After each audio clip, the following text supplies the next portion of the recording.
Hey there, East Tennessee. Hope you have been enjoying your Sunday and weekend overall. This morning's rainfall didn't end up doing too much. A lot of it stayed further over into parts of the mountains and the foothills and moved off to the east somewhat quickly as we got into parts of the afternoon.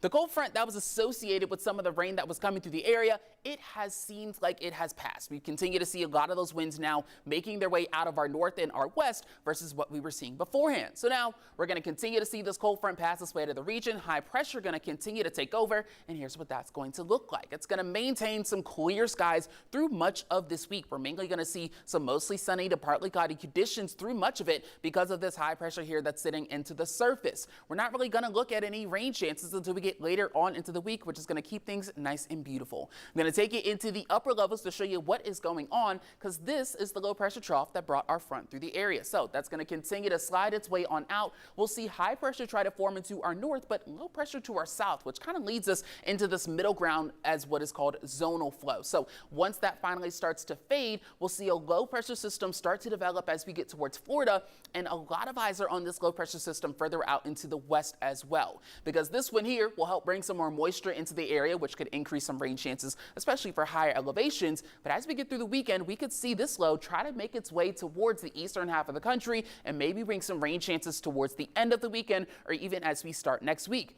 Until then, we've got a lot of clarity. No rain chances through much of it, again, until we hit the weekend. They're still very low for right now because a lot of models are still doing some back and forth in terms of what these systems are going to look like as we get into the weekend. So we're only keeping them at about 20% right now. The earliest we could see some of those showers will maybe be your Saturday night going into your Sunday.